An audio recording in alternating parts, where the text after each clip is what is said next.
इसका जाम पिया शहादत का, अपने लोगों के लिए बोलते हैं कि जाम पिया शहादत का, वैसे तो जाम अलाउड नहीं है वहां पे, ये कौन सा जाम पी लेते हैं आई डोंट नो। एनीवे, हमारे बच्चे क्या खाएंगे? चाइनीज तो सारी चोरी कर, चाइनीज ने चोरी नहीं करी, तुम्हारी पाकिस्तानी पंजाबी ने चोरी करी है। पाकिस्तानी पंजाबी चोर है, he has stolen everything. POK की उसने बिजली चुरा ली है, उसने तुम्हारी मछलियां चुरा ली, तुम्हारी गैस चुरा ली। मैंने पहले प्रेडिक्ट कर दिया था, आज से 1.25 साल पहले ये अटैक होंगे, और मैंने ये भी बोला था उसमें कि हवाई जहाज से अटैक होंगे। ये हवाई जहाज से, और हवाई जहाज से हुआ अटैक। अब इसमें ये मत कह देना कि मैंने करवाया है, मेरा कोई लेना देना नहीं भी है, पर मैंने बताया था ये हो गया। ये मैं आपको बता रहा हूँ आज की तारीख में। जितना तुम्हारे जनरल नहीं जानते ना, मैं सही बता रहा हूँ, मेरी टीम में ऐसे लोग हैं, मेरी टीम में ऐसे लोग हैं, वो पाकिस्तान के बारे में तुम्हारे जनरल से ज्यादा जानते हैं।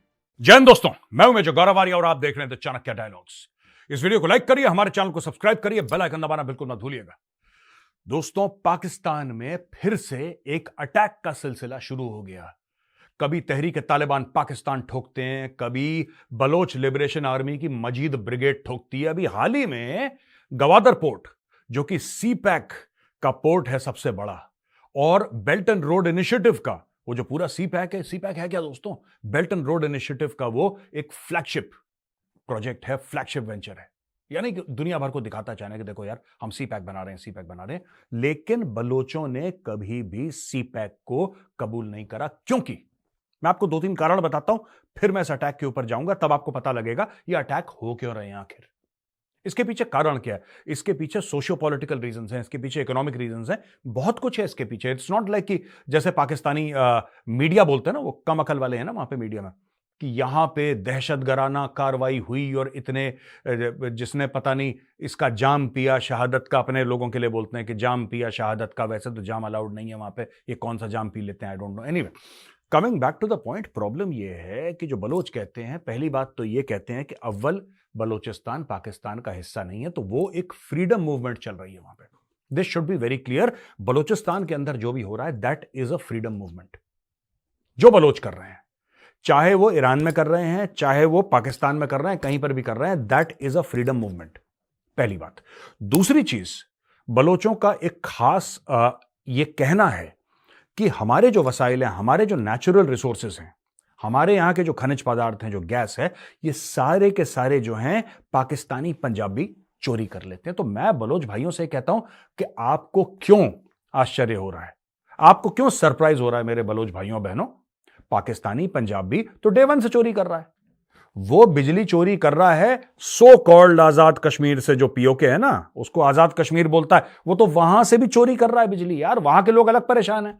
वहां के लोग कहते हैं कि साहब, बिजली जो बनाते हैं वो 7-8 रुपए में बनती है, 4-5 रुपए में बन जाती है बिजली, इसी ब्रैकेट में बन जाती है बिजली, और उनको बेची जाती है 45 से लेकर 60 रुपीज, यानी कि 45 से 60 रुपए पर यूनिट की उनको बेची जाती है। वो कहते हैं यार, ये तो हमारी जेब काट रहे हैं। पाकिस्तानी पंजाबियों ने सबकी जेब काटी है। पाकिस्तानी पंजाबी इसेंशियली, इनका जो अशराफिया है, मैं कॉमन पाकिस्तानी पंजाबी को तो नहीं कह सकता, जो कि नीचे उसकी भी रेलम पिलाई हो रही है बेचारे की, लेकिन जो टॉप लेवल का अशराफिया पूरा चोर है पाकिस्तानी पंजाबियों का। They are bloody thieves all of them. यही लोग हैं जिन्होंने सुई गैस की इतनी गैस निकाली कि वो गैस खत्म हो गई वहां पे, सोचो। और आज भी बलोचिस्तान में जो बूढ़ी माएं हैं जो चूल्हा जलाती हैं, वो लकड़ी से जलाती हैं, जबकि उनके यहां गैस पाई जाती है। वही इन्होंने काम करा गवादर में। वहां पे क्या था कि जो बलोच थे, कोस्टल एरियाज में जो रहते थे बलोच, उनका पुश्तैनी धंधा था फिशिंग करना, पुश्तैनी बिजनेस था फिशिंग करना। पाकिस्तानी पंजाबियों ने क्या करा, मोटे मोटे कॉन्ट्रैक्ट दे दिए चाइनीज कंपनीज को। अब चाइनीज आए, बड़े जहाजों को लेकर आए दोस्तों, बड़े जहाज, मैं आपको बैकग्राउंड बता रहा हूं, ये बड़े जहाजों को लेकर आए। अच्छा, बड़े जहाज क्या थे? उसमें टेक्नोलॉजी थी, उसमें सैटेलाइट फोन्स थे, उसमें जीपीएस था, उसमें जो कहते हैं बड़े बड़े नेट्स थे, वो और दूर जा सकते थे। इनके पास तो लकड़ी की ना हो यार, ये 2-3 किलोमीटर गए, अपना जो भी करा, ये तो 10, 15, 20, 25, 30 किलोमीटर इंटरनेशनल वाटर्स में जा रहे हैं फिशिंग करने के लिए चाइनीज बोट्स। चाइनीज ने सारी मछलियां खत्म कर दी वहां की। अब जब सारी मछलियां खत्म कर दी, अब वहां के बलोच हैं, बलोच कह रहे हैं कि बॉस, हम लोग क्या खाएंगे, हमारे बच्चे क्या खाएंगे? चाइनीज तो सारी चोरी कर, चाइनीज ने चोरी नहीं करी, तुम्हारी पाकिस्तानी पंजाबी ने चोरी करी है। पाकिस्तानी पंजाबी चोर है, he has stolen everything. POK की उसने बिजली चुरा ली है, उसने तुम्हारी मछलियां चुरा ली, तुम्हारी गैस चुरा ली, ठीक है। आइडियल पाकिस्तानी पंजाबी कैसे दिखता है मैं आपको बताता हूं दोस्तों। ये लोग गुस्सा हो जाते हैं जब मैं बोलता हूं, लेकिन सच है ये बात। आइडियल पाकिस्तानी पंजाबी दिखता है, ये देखो शेख रशीद देख रहे हो, he is the quintessential Pakistani Punjabi, quintessential, ठीक है, slippery as an eel with the morals of an XYZ, मैं नहीं बोलूंगा, फैमिली चैनल है। एनीवे, अब दोस्तों मेन मुद्दे पे आते हैं। बलोचों ने अटैक करा ग्वादर पे, बैकग्राउंड समझ गए आप लोग। बलोचों ने अटैक करा, 8 बलोच इसमें जो फ्रीडम फाइटर्स थे वो मारे गए, और कहते हैं कि कई सारे पाकिस्तानी आर्मी के भी लोग जो सिक्योरिटी में थे यहां पे इन्वॉल्व, उनको भी मारा। लेकिन पाकिस्तानी आर्मी बता नहीं रही है। पहले तो उन्होंने एक दिन बोला कि कोई मरा ही नहीं, फिर धीरे से उन्होंने, ये भी चाइनीज से सीखते हैं ना ये लोग Pakistani, they learn from the Chinese, धीरे से उन्होंने बोला कि जी 2 मर गए। अब सोशल मीडिया पे ये आ रहा है कि 5-7 ये भी मारे गए, लेकिन वो स्टोरी नहीं बताएंगे, वो स्टोरी नहीं बताएंगे रावलपिंडी वाले। रावलपिंडी वाले क्या स्टोरी बताएंगे मैं आपको बताता हूं। ये आपको ये स्टोरी बताएंगे कि साहब बड़ी बहादुरी से हमें पता है तुम्हारी बहादुरी, हमने 16 दिसंबर 1971 को देखी थी, कितनी बहादुर कौम है, कलमा पढ़ने वाली कौम है, जज्बे वाली कौम है, ये सब हमने तुम्हारा जज्बा देख रखा है। तो हमारे सामने तो बकवास करा मत करो कि जज्बे के साथ लड़े। अभी नाम ले लेंगे ए के नियाजी का तो फिर तुम लोग गला सूख जाएगा तुम्हारा, ठीक है। अब दोस्तों मैं आपको बताता हूं इसमें हुआ क्या मैटर। मजीद ब्रिगेड ने बोला है कि हमने करा है। मजीद ब्रिगेड इनकी बलोचों की एक बहुत एलीट ब्रिगेड है, वो लोग अलग अलग किस्म के अटैक करते हैं, and in fact when they go for an attack वो कहते हैं अपने घर वालों को कि बॉस हम वापस नहीं आने वाले। इस लेवल के लोग हैं वो, ठीक है। सिक्योरिटी फोर्सेज रिस्पॉन्डेड, ये पाकिस्तानी है, security forces responded by neutralizing all 8 militants involved in the confrontation. ये पाकिस्तानी मीडिया की रिपोर्ट है। मजीद ब्रिगेड ने बोला बलोच लिबरेशन आर्मी के कि साहब हमने ये करा है, और ये एक्चुअली स्ट्रेट ऑफ हॉर्मुज के आसपास है। ये गवादर जो है ना, गवादर जो है, it is near the strait of Hormuz and plays a pivotal role in the Arabian seas oil shipping route and it is central to China Pakistan economic corridor. अब मैं आपको एक बात बताता हूं भाई, ऐसा है कि सब पाकिस्तानी स्टेट से परेशान है, जो पाकिस्तानी पंजाबी अशराफिया है उससे कोई खुश नहीं है, उससे पाकिस्तानी पंजाबी भी खुश नहीं है। मैं आपको बता रहा हूं, यही पाकिस्तानी पंजाबियों ने 9 मई के बाद, आपको याद है 9 मई का वाकया जब इमरान खान को अरेस्ट करा था, यही पाकिस्तानी पंजाबी थे, ज्यादातर पाकिस्तानी पंजाबी थे जो लाहौर कोर कमांडर के घर में घुस गए थे। यही पाकिस्तानी पंजाबी थे जो कि अपनी पंजाबी फौज से इतने परेशान थे उन्होंने GHQ पर अटैक कर दिया, यानी कि अपने आर्मी हेडक्वार्टर पे, पाकिस्तान आर्मी के हेडक्वार्टर पे इन्होंने अटैक कर दिया। तो इनसे ऐसी बात नहीं है कि पंजाबी परेशान, इनसे पंजाबी भी परेशान है। अब इन्होंने करा क्या मैं आपको बताता हूं दोस्तों।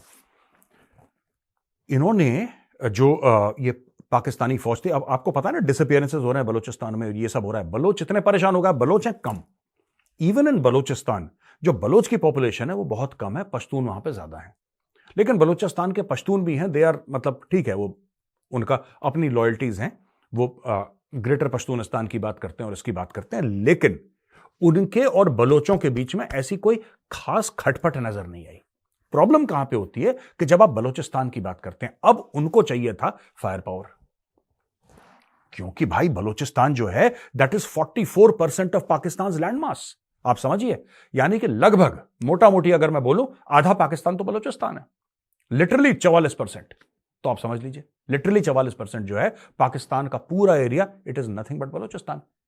और पाकिस्तान की पॉपुलेशन का परसेंटेज उसका है सिंगल डिजिट में, 4, 6, 5, 7% ऐसी कुछ है, उसका है ही नहीं कुछ, पॉपुलेशन ही नहीं है वहां पे। तो इन लोगों ने क्या बोला कि यार ये जो पाकिस्तानी पंजाबी फौज है ये तो यहां पे आके काबिज हो जाती है, इसको ठोकना है। तो दोस्तों कुछ साल पहले जो बलोच फ्रीडम फाइटर्स थे उन्होंने हाथ मिलाया कुछ पश्तून मिलिटेंट तंजीमों के साथ, उन्होंने हाथ मिलाया TTP के साथ, उन्होंने हाथ मिलाया और जो इसेंशियली पश्तून, मैं पश्तून क्यों कह रहा हूं, क्योंकि Tehreek Taliban Pakistan is essentially Pashtun Deobandi Sunni, essentially. Pakistan में कई फिरके हैं इस्लाम के, 72, लेकिन जो मोटा मोटी जो इनके बीच में है ना, जो बंटवारा है वो है बरेलवियों के बीच और देवबंदियों के बीच। अब maximum Pakistani are Barelvi, maximum, लेकिन जो ट्राइबल एरियाज के लोग हैं ये हैं देवबंदी। और आपको पता है Afghan Taliban they are also Deobandi. Deobandi word आता है देवबंद से, और देवबंद कहां है, देवबंद है सहारनपुर में, ये सामने नोएडा से 4 घंटे दूर जाइए सहारनपुर है। और बरेलवी वर्ड कहां से आता है, बरेली से 4.5-5 घंटे दूर आप जाइए, वो रहा बरेली। तो ये सारा का सारा यूपी से इंस्पायर्ड होके, ये मतलब यूपी के 2 शहरों से ये इस्लाम की फिलॉसफीज निकली हैं। दो इस्लाम की अलग धड़े निकले हैं जिसने पाकिस्तान को डिवाइड कर रखा है। ज्यादातर वहां पे बरेलवी हैं, ज्यादातर, राइट, कम है देवबंदी, लेकिन पश्तून वगैरह ये। अच्छा, ये तो इनका हो गया डेमोग्राफिक और रिलीजियस और जिसको कहते हैं ना कि बिलीफ बेस्ड डिवाइड। अब नेक्स्ट लेवल पे इसमें क्या हुआ कि इन लोगों ने मिलके इनको ठोकना शुरू करा। और ये ठोकना क्यों शुरू करा दोस्तों? अभी ये ठुकाई आज से नहीं चल रही, ये ठुकाई बहुत पुरानी है। लेकिन सीपैक पर अटैक क्यों हुआ? कुछ दिन पहले की अगर आप मेरी रिपोर्ट देखेंगे आपको ये साफ तौर पे पता लग जाएगा। यहां पे मैंने बोला था कि शहबाज शरीफ क्यों आया है? शहबाज शरीफ इसलिए आया है, लोग कह रहे हैं कि साहब आर्मी कुछ नहीं लेकर आई। आर्मी को हुक्म मिला है चाइना से कि बेटा शहबाज शरीफ को लेकर आओ। शहबाज शरीफ को क्यों लेकर आओ? क्योंकि इमरान खान ने चाइना पाकिस्तान इकोनॉमिक कॉरिडोर बंद कर दिया था, उसने ताले लगा दिए उसमें। उसने बोला ताले लगाओ, ये चोरी है, ये फ्रॉड है। और यहां तक खान की बात ठीक है, ये मैं बात मानता हूं कि यहां तक इमरान खान की बात ठीक है। मेरे इख्तलाफात 10 हो सकते हैं इमरान खान के साथ, और हैं 10 से ज्यादा ही होंगे, लेकिन ये इमरान खान ने बोला क्या कि चाइना की जो इन्वेस्टमेंट है वो वेलकम है। इमरान खान ने मना नहीं करा चाइना की इन्वेस्टमेंट पर, उसने बोला कि यार अगर मैं पाकिस्तान का प्रधानमंत्री हूं तो मुझे दिखाओ तो वो कागज कहां है, कागज तो दिखाओ। तो पाकिस्तानी फौज ने वही काम करा जो सीए और एनआरसी के प्रोटेस्टर्स ने करा कि साहब कागज नहीं दिखाएंगे। अब इमरान खान हो गया परेशान, उसने बोला यार मैं प्रधानमंत्री हूं, उसने बोला हम कागज नहीं दिखाएंगे। उसने बोला भाईजान आपने साइन करे अरबों डॉलर के कॉन्ट्रैक्ट, अरबों डॉलर के कॉन्ट्रैक्ट आपने चाइनीज के साथ साइन करे हैं, कितना पैसा देना है। हर एक इन्वेस्टमेंट के ऊपर आरओआई होता है, रिटर्न ऑन इन्वेस्टमेंट होता है। हर एक every single investment has got an ROI attached. आपको पैसा कितना वापस देना है ये तो बताओ, क्योंकि देना फिर सरकार को है। टैक्स लगाना है गरीब आदमी पे, गैस के दाम बढ़ाने हैं, बिजली के दाम बढ़ाने हैं, चीजों के दाम बढ़ाने, कुछ तो आप बताओगे कि हमें पता लगे क्या करना है। उन्होंने बोला नहीं। इमरान खान ने चाइना पाकिस्तान इकोनॉमिक कॉरिडोर बंद कर दी। उसने बोला इसमें तो बड़ा फ्रॉड है, इसमें तो घपला है। जिसको आज तक पाकिस्तानी फौज कह रही थी गेम चेंजर, जिसको पाकिस्तानी सरकारें कह रही थी गेम चेंजर, उसने बोला भाई कोई गेम चेंजर नहीं है, यह सबसे बड़ा फ्रॉड है, सबसे बड़ा फ्रॉड है। दोस्तों एक पाकिस्तानी टीवी एंकर है, आई थिंक उसका नाम अली नासिर है, क्योंकि उसको लोग ऐसी अली भाई बोलते हैं, पर मैंने पता लगाया अली नासिर। मैंने उसके 2-4 प्रोग्राम देखे। उसका बात करने का तरीका हो सकता है आपको लगे कि थोड़ा मजाकिया टाइप का है, लेकिन वो जो बंदा बात करता है ना वो नाप तोल के करता है। आप कभी प्रोग्राम देखना अली नासिर का, आपको पता लग जाएगा व्हाट ही इज सेइंग ना इज वेरी एक्यूरेट, उसका कम्युनिकेशन का स्टाइल ऐसा है कि हंसी मजाक में आप भी एक बड़ा कॉम्प्लेक्स इकोनॉमिक मॉडल वो समझा देता है। ये उसकी खासियत है, क्योंकि इकोनॉमिक्स जो होती है, जो फाइनेंशियल मार्केट्स की बात होती है, बड़ी बोरिंग होती है। ये हर एक बस की बात नहीं है हर एक बंदे की कि हर एक बंदा समझ ले, तो वो चलते फिरते आदमी की जबान में समझा देता है उसको। और मुझे लगता है कि वो जो एंकर है उसमें मुझे लगता है कि हां उसका थोड़ा सा इस मामले में उसका ग्रिप टाइट है। इस मामले में मैंने उसके प्रोग्राम में देखा तो वो बंदा भी अक्सर यही बात कहता है कि सीपैक, अच्छा जब वो बंदा कहता है कि सीपैक की लुटिया डूब गई तो पाकिस्तानी फिर ज्यादा कुछ नहीं बोल पाते, क्योंकि वहां का सीनियर एंकर है, उसकी वहां पे रिस्पेक्ट है। अच्छा जैसी कोई इंडियन बोलता है फिर इंडियन को बोलते हैं कि नहीं ये तो साजिश कर रहा है, ये तो हिंदू है। ओ भाई कोई साजिश नहीं कर रहा। सीपैक इतना बड़ा भी मंसूबा नहीं है। तुम्हारा टोटल सीपैक तुम्हारा अभी तक $60 अरब का है। हमारे तो एक हफ्ता पहले यूरोप ने बोला कि 100 अरब इंडिया में डाल रहे हैं, और ऐसे कितने लोग आए कितने लोग गए, हमारा तो मीडिया रिपोर्ट भी नहीं करता। तो सीपैक हमारे सामने सिर्फ पैसे के टर्म्स में, अगर सिर्फ पैसे की बात करें तो सीपैक ज्यादा कुछ नहीं है बड़ा इंडिया के सामने। लेकिन हां $60 अरब की इन्वेस्टमेंट छोटी भी नहीं होती, ना भारत के लिए, ना अमेरिका के लिए, ना चीन के लिए। 60 अरब तो 60 अरब होती है, लेकिन पाकिस्तानियों कभी तुमने ये सोचा है कि तुम वो पैसा वापस कैसे करोगे? How will you return that money? कभी सोचा है? नहीं। क्रेडिट कार्ड है बाप का, स्वाइप कर दिया, अब्बू पैसा देंगे वापस। अब देखो मैटर ये हुआ है कि बलोचों ने अटैक कर दिया। बलोच कहते हैं कि यार तुम लोग तो चोरी करते हो, तुम लोग तो फ्रॉड करते हो, हमारे सारे वसाइल तुमने चोरी कर दिए, तुमने हमारे बाप दादा भाई बेटे दोस्त सबके सब तुमने गायब कर दिए, बोरियों में उनकी लाश मिलती है, मछलियां तुमने चाइनीज को बेच दी, गैस तुमने पंजाबियों को बेच दी। ओ भाई तुमने बलोचिस्तान के जिसको कहते हैं हड्डियों में से गुदा निकाल दिया। तो आज की तारीख में इन लोगों ने हथियार उठा लिए, और जैसा मैंने बोला कि जो पश्तून तंजीमें हैं उनके साथ इन्होंने, पश्तून तंजीमें मैं इसलिए बोल रहा हूं क्योंकि Afghan Taliban is also a Pashtun तंजीम। मैं भाई साहब आप लोगों को पहले क्लियर बता दूं ये मैटर क्या है पूरा ethnic. They are also largely a Pashtun तंजीम। ठीक है, Afghan Taliban, TTP is also Pashtun तंजीम।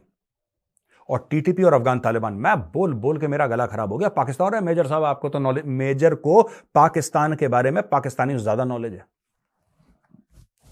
ज्यादा कुछ के बारे में नहीं पता मुझे भारत की पॉलिटिक्स के बारे में नहीं पता कि बीजेपी की कितनी सीटें आएंगी और कांग्रेस की कितनी आएंगी, लेकिन आज की तारीख में मैं आपको यह बता दूंगा कि पाकिस्तानी पॉलिटिक्स में क्या चल रहा है, क्योंकि मैंने 22-23 साल सिर्फ यही पढ़ाई करी है, ओनली पाकिस्तान। भाई आपका ट्रिपल पीएचडी है पाकिस्तान पे। अब मैं आपको एक और बात बताता हूं इनके बारे में, राइट। इन्होंने पूरा ये टाई अप जब करा ना, मैंने बहुत पहले बोला था कि ये लड़ाई शुरू होने वाली है, राइट।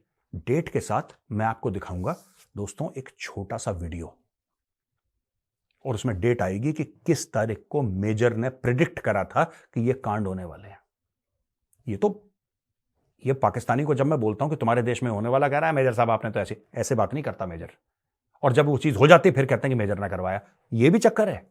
मेरे खिलाफ इन भाइयों ने केस फाइल करवा रखे हैं, पाकिस्तान में एफआईआर हैं मेजर गौरव वारिया के खिलाफ कि इसने कराची स्टॉक एक्सचेंज पर अटैक, पता नहीं क्या क्या बुद्धि यार। सिंपल एनालिसिस यार, सिंपल एनालिसिस है, कोई रॉकेट साइंस नहीं है जो मैं करता हूं, ठीक है। आप एक छोटा सा वीडियो देखिए, जहां से हमारे ड्रोन या हमारे jets, fighter jets take off करें, अफगानिस्तान जाएं और बम मारें, यही तो इशू है, ठीक है। तुम हमें मत दो, हमें कोई दिक्कत नहीं है। तुम एक काम करो, तुम एक हमसे पैसे लो और ये गंदा काम तुम करो। अमेरिका ने जैसे आप ये मान लीजिए अपना एंटी टेरर ऑपरेशंस पाकिस्तान को आउटसोर्स कर दिया। ये आउटसोर्सिंग चल रही है जो चल रहा है अभी। अब धीरे धीरे धीरे पाकिस्तान अपनी कैपेबिलिटीज अप करेगा। ये F-16 को वापस एयरवर्दी करेगा, काफी एयरवर्दी नहीं है उनको, एयरवर्दी करेगा। और ये F-16 देखिएगा कबायली इलाकों में खुद के पाकिस्तान के, ये अमेरिका के जो बयान दिख रहे हैं आपको, ये जो बयान दे रहा है कि नहीं पाकिस्तान पे बड़े हमले हो रहे हैं, अरे पाकिस्तान पे हमले हो रहे हैं तो तुम्हें क्या दिक्कत है? पाकिस्तान पे हमले हो रहे हैं तो वो तो पाकिस्तानी है जो पाकिस्तान पे हमला कर रहे हैं। तुम क्यों इतने सेंटिमेंटल हो रहे हो? तुम इसलिए सेंटिमेंटल हो रहे हो क्योंकि तुम ग्राउंड बना रहे हो, ये माहौल बना रहे हैं। अब पाकिस्तानी जेट्स टेक ऑफ करेंगे और ये ट्राइबल एरियाज में और ये अफगानिस्तान के अंदर बमबारी करेंगे टेररिस्ट ठिकानों के अंदर। दोस्तों आपने वीडियो देखा, मैंने बोला जो अमेरिका ने पैसे दिए हैं पाकिस्तान को $450 मिलियन, ये जो पैसे हैं ये क्यों दिए हैं? क्या मोहब्बत हो गई पाकिस्तानियों से? No, not at all. Basically Pakistani जो है, और ये बात ईरानियों को भी पता है, ईरानियों को भी, तभी तो ईरानियों ने बम मारा था इनके बीच में।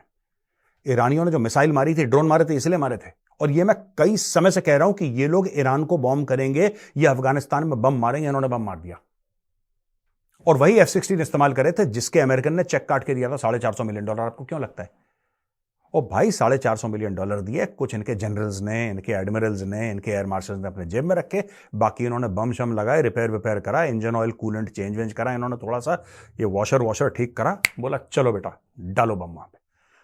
Pakistani air force bombed Afghanistan targets. ये बात मैं 2022 में बता चुका हूं आपको, देखा ना आपने वीडियो में तारीख के साथ।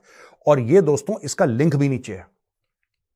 कई लोग बोले कि नहीं मेजर साहब आपने तो ऐसी रिकॉर्ड करके ऐसे ही बता दिया, इसका लिंक भी नीचे है। आप जाके एक्चुअली डिस्क्रिप्शन बॉक्स में जाइए, इसका लिंक देखिए हमारे पुराने वीडियो का, तब आपको पता लगेगा। ये बात मैंने 2022 में बोल दी थी कि ये मैटर होने वाला है। तो भाइयों ये स्टोरी चल रही है वहां पे पाकिस्तान में। मैंने पहले प्रेडिक्ट कर दिया था, आज से 2.25 साल पहले ये अटैक होंगे। और मैंने ये भी बोला था उसमें कि हवाई जहाज से अटैक होंगे, ये हवाई जहाज से, और हवाई जहाज से हुआ अटैक। अब इसमें यह मत कह देना कि मैंने करवाया है, मेरा कोई लेना देना नहीं भैया, पर मैंने बताया था, ये हो गया, ये मैं आपको बता रहा हूं आज की तारीख में। तो जब भी मैं पाकिस्तान के बारे में कुछ कहता हूं तो पाकिस्तानी भाइयों और बहनों, मैं आपके लिए बोल रहा हूं, पाकिस्तानी भाइयों और बहनों थोड़ा सीरियसली सुना करो, ठीक है। जितना तुम्हारे जनरल नहीं जानते ना, मैं सही बता रहा हूं, मेरी टीम में ऐसे लोग हैं, मेरी टीम में ऐसे लोग हैं, वो पाकिस्तान के बारे में तुम्हारे जनरल से ज्यादा जानते हैं। In my team there are people, क्योंकि उनका कुछ और काम नहीं है। सवेरे 6 बजे से उठ के रात के 12 बजे तक सिर्फ एक ही प्रोग्राम है उनका, पाकिस्तान। वहां पे दोस्तों ख्वाजा आसिफ जो है पाकिस्तान का डिफेंस मिनिस्टर, ख्वाजा आसिफ ने एक बड़ी बात बोल दी। बोला कि साहब जो अफगान नेशनल हैं, क्योंकि पाकिस्तान में जितने भी वाकये चल रहे हैं अटैक्स के, ये पाकिस्तान का कहना है कि ये तो पठान कर रहे हैं, पश्तून कर रहे हैं। तो जो अफगानिस्तान से लोग आए थे, यहां पे सेटल हो गए, जिनको शहरियत मिल गई, जो यहां पे पैदा भी हो गए, वो पाकिस्तान में भी, मतलब उनके बाप दादा आए वहां से, तो ये पैदा हुए पाकिस्तान में, तो जाहिर सी बात है पाकिस्तानी शहर थे। वो पाकिस्तानी आर्मी में आ गए, और पाकिस्तानी आर्मी में आने के बाद कुछ तो उसमें हैं जो कैप्टन मेजर तक के रैंक को चले गए थे, राइट, उनको निकाला गया है। Defence minister Khawaja Asif disclose that Afghan nationals who had managed to join the Pakistan army were dismissed from their posts. अचानक सोचिए, को कप्तान साहब है, कप्तान साहब के सामने एक जवान आता है, सलूट करता है, अस्सलाम वालेकुम साहब, वो कहता है वालेकुम सलाम, बताएं आप। कह रहे हैं जनाब मैं चिट्ठी लेकर आया हूं, ठीक है, कल तक आप कप्तान थे, आज आप निकलिए, आप रेफ्यूजी हैं, भागे यहां से, वर्दी वर्दी उतारो और सलवार कमीज पहनो और भागो यहां से। ये हो रहा है अफगानों के साथ भाई। He stated that dismissed individuals included officers holding the rank such as captain and lieutenant, and this action was taken about 2 or 3 years ago. यानी कि 2-3 साल पहले से कार्रवाई शुरू हो गई थी, ऐसा ख्वाजा आसिफ कह रहा है। मुझे नहीं लगता 2-3 साल पहले की कार्रवाई है, मुझे नहीं लगता 2-3 साल पहले की कार्रवाई है, मुझे लगता है less than a year old वाली कार्रवाई है, ये पिछले 12 महीने में हुई है। और आसिफ ने बोला, ख्वाजा आसिफ की बात कर रहा हूं, कि individuals allegedly bought by Pakistan Tehreek Insaf founder from Afghanistan, ये कह रहे हैं कि एक्सेप्ट फॉर 3,000-4,000 इंडिविजुअल्स, ये कह रहे हैं कि तहरीक तालिबान पाकिस्तान के इमरान खान लेकर, इमरान खान भी तो ना, इसके पता नहीं क्या इसका दिमाग है, इमरान खान उनको बोलता है कि तुम आके सेटल हो जाओ यहां पे। इमरान खान ने तहरीक तालिबान पाकिस्तान के बंदे सेटल कर दिए उनकी फैमिलीज के साथ। और इमरान खान एक बेसिक चीज भूल गया, तहरीक तालिबान पाकिस्तान की टोटल ट्रेनिंग सिर्फ कलमे वाली उंगली की है, ट्रिगर दबाने की, और उन्होंने वही काम करा भाइयों, ट्रिगर दबाने का।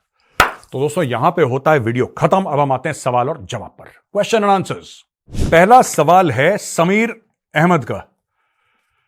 Ask Major, as a Muslim, I want to thank you, Major Bhai, for explaining and understanding a view on geopolitics and enhance, grade up my knowledge. वो कहते हैं कि समीर अहमद जी कहते हैं कि मैं मुसलमान हूं और मैं आपको थैंक यू कहना चाहता हूं मेजर भाई, आपने एक्सप्लेन करा जियोपॉलिटिक्स और मेरी नॉलेज अपग्रेड करी। समीर अहमद जी नमस्कार, जय हिंद। मैं आपको सिर्फ ये बात बताना चाहता हूं कि मेजर को कोई फर्क नहीं पड़ता, आप मुसलमान हो ना हो, कैसे भी हो, आप इंडियन हैं, वो मेजर के लिए सबसे बड़ी बात है। आईमैक के बारे में आपका, in future the end of Israel Gaza war, please clear my confusion, and can Saudi Arabia preserve its relation with Israel if there could be continuous instability between Israel and Palestine issue? Can IMAC be affected? If again, rather than incident on 7 October, can China digest this corridor? Will it be successful? अच्छा, समीर अहमद जी, it is IMAC नहीं, it's India Middle East Europe Economic Corridor। देखिए ऐसा है ना कि ये तो बनना है, ये बनना है, इसके पीछे G20 कंट्रीज लगी हैं, इसमें सब लोगों ने पैसा लगाना है, इसमें जो मुस्लिम कंट्रीज हैं उसका भी फायदा है, इसमें भारत का भी फायदा है, इसमें यूरोप का भी फायदा है, क्योंकि फिर ये टर्मिनेट होगी जाके यूरोप में, राइट। मैं आपको इशू बताता हूं, ये जो पूरी लड़ाई है इसमें इजराइल का कम लेना देना। अब आप बोलेंगे कि इजराइल का लेना देना नहीं, कैसे कह सकते हैं, 7 अक्टूबर के बाद तो फिर इजराइल ने भी अटैक करा और इतने फिलिस्तीनी मार दिए। ये सब सच है, अगर आप ऐसा बोलेंगे सच है, लेकिन इसके पीछे गेम क्या है? देखिए बात यह है कि जो कॉमन आदमी है वो पॉलिटिक्स को लेके, मजहब को लेके इमोशनल हो जाता है, ठीक है जी, वो जज्बाती हो जाता है। जो बड़े बड़े पॉलिटिशियंस हैं ना, जो ऊपर बैठे हैं, जो देश चला रहे हैं, जो जियो पॉलिटिक्स देख रहे हैं, वो लोग इमोशनल लोग नहीं होते यार, उनके लिए बिजनेस है। अब मैं आपको छोटी सी बात बताता हूं, एब्राहमिक अकॉर्ड्स साइन होते हैं। एब्राहमिक अकॉर्ड्स में 3 मजहबों की बात करी जाती है, यहूदी यानी कि जुडाइज्म, क्रिश्चियनिटी, इस्लाम। सबसे पहले यहूदी आए थे वो, फिर क्रिश्चियनिटी, फिर इस्लाम। तीनों देश साइन करते हैं कि हम अमन शांति से रहेंगे, ठीक है। बात यह होती है कि फिलिस्तीन और इजराइल का मामला धीरे धीरे करके हम सल्टा देंगे, एक डेडलाइन होगी, इस तारीख में हम ये करेंगे, इस तरीके से इस पूरे खित्ते को, इस पूरे एरिया को हम लोग प्रॉस्परस कर देंगे, ठीक है जी। ये सब जब पूरी चीजें हो जाती हैं, उसके बाद एब्राहमिक अकॉर्ड्स भी साइन हो जाते हैं, सब कुछ, और धीरे धीरे जो अरब देश हैं वो इजराइल से, अब देखिए 2 चीजें हैं, आप अगर इजराइल को मानेंगे ही नहीं, माना कि जैसे जिस प्रकार से ज्यादातर मुस्लिम देश कहते हैं कि हम इजराइल को मानते ही नहीं, जब आप उनको मानते ही नहीं, जब उनका एम्बेसी आपके मुल्क में नहीं है और उनका एम्बेसी इजराइल में नहीं है, तो फिर आप इजराइल के ऊपर प्रेशर कैसे डालेंगे? अटैक करके देख लिया 10 बार, नहीं होता, पीछे अमेरिका खड़ा है, अटैक करके देख लिया, आज से नहीं 76 साल से अटैक हो रहे हैं। ये जो 7 अक्टूबर का आपने हवाला दिया, पहली बार अटैक हो रहा है इजराइल के ऊपर, ऐसे दसियों दर्जनों अटैक हो चुके हैं इसराइल के पास, 4-5 जंगें इसराइल लड़ चुका है, किसी ने क्या बिगाड़ लिया? इसराइल का जो एरिया था, जंगों का मकसद क्या था? जब इजिप्ट चढ़ दौड़ा, लेबनान चढ़ दौड़ा, फिलिस्तीन चढ़ दौड़ा, जॉर्डन चढ़ दौड़ा, ये सारे मुल्क चढ़ दौड़े इसराइल के ऊपर। मकसद क्या था उनका? मकसद यह था कि इसराइल को नस्ते नाबूद कर दो। आज वही मुल्क रो रहे हैं, कह रहे हैं कि भाई हमारा एरिया ले लिया इसराइल ने, हमारा एरिया ले लिया, क्योंकि तुम भी तो गए थे एरिया लेने के लिए। जब तुम यानी कि मैं कह रहा हूं कि जो देश जिन्होंने अटैक करा था 1967 में, 1973 में, ये गए क्यों थे? इसराइल खत्म कर देंगे, इसराइल को चढ़ जाएंगे। इसराइल ने उल्टा वार करा, सबकी वाट लगा दी, उनके एरिया उल्टे छीन लिए। अब वो कहते हैं कि ऑक्यूपाई ऑक्यूपाई, ये भी तो गए थे ऑक्यूपाई करने, ये क्यों गए थे? गुलाब देने के लिए उनको? नहीं। अब हुआ क्या इसराइल के साथ कि ये जब अब्राहमिक अकॉर्ड साइन हुए तो किसकी पॉलिटिक्स पे सबसे ज्यादा फर्क पड़ा? किसकी दुकान बंद हुई इससे? सऊदी अरब की दुकान बंद नहीं हुई, क्योंकि सऊदी अरब ने क्या सोचा? देखिए, सऊदी अरब और यूएई ये दो देश हैं जिसकी, समीर जी, आपको इनकी डिप्लोमेसी और आपको इनकी पॉलिटिक्स को एक बार सलूट करना पड़ेगा।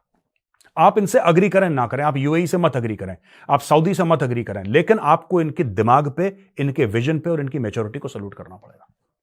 और मैं करता हूं, मेजर गौरव आर्य तो करता है, क्योंकि I love what they have done. इन्होंने बोला कि यार आप इजराइल से इंगेज ही नहीं करोगे तो आप इजराइल के ऊपर प्रेशर कैसे डालोगे? आप मत करो इंगेज इजराइल से। इजराइल कहता मत करो।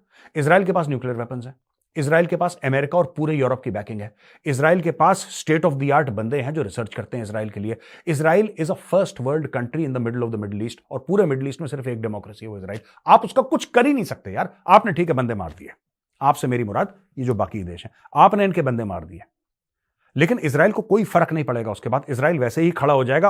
उल्टा इजराइल ने 50 गुना और ठोक दी। अब बताओ किसका घाटा हुआ, किसका नुकसान हुआ? और दुनिया कुछ नहीं करेगी इजराइल को।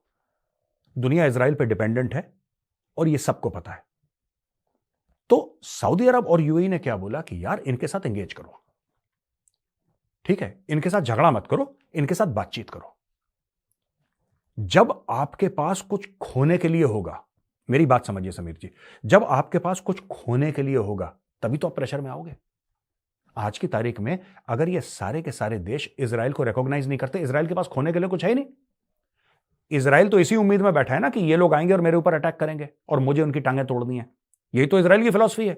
इन्होंने बोला कि ये सब चक्कर ही मत करो, इजराइल के साथ डिप्लोमेटिक संबंध बनाओ, इजराइल के साथ डिप्लोमेसी करो। जब डिप्लोमेसी करोगे तो ट्रेड होगी, इजराइल आपसे तेल लेगा, आप इजराइल से टेक्नोलॉजी लोगे। जब आपके फाइनेंशियल संबंध जुड़ेंगे, जब आपके लेन देन के संबंध जुड़ेंगे, तब आप इजराइल से बोलोगे यार जो फिलिस्तीन का मामला है ना, चलो इस पे बैठ के बात करते हैं, इस पे बैठ के बात करते हैं, तब इजराइल प्रेशर पे आएगा। ये इनकी फिलॉसफी थी और बड़ी मैच्योर फिलॉसफी थी। ईरान को यह बात समझ में नहीं आई, ईरान को यह बात समझ में नहीं आई। और अब्राहमिक अकॉर्ड से सबसे ऊपर जो एक मुल्क बैठा हुआ है ईरान के भी ऊपर, वो है चाइना। इसीलिए मेरा पुराना दोहा समीर जी मैं आपके लिए फिर पेश करता हूं, गाजा का बज गया बाजा और फिलिस्तीन का बज गया बीन, कहत कबीर सुनो भाई साधो, पीछे खड़ा है चीन। यह मैटर है पूरा, मैंने आपको डिटेल में बता दिया। अच्छा जी, अभी शेट्टी जी कहते हैं जय हिंद sir, hope you are well. जय हिंद अभी जी।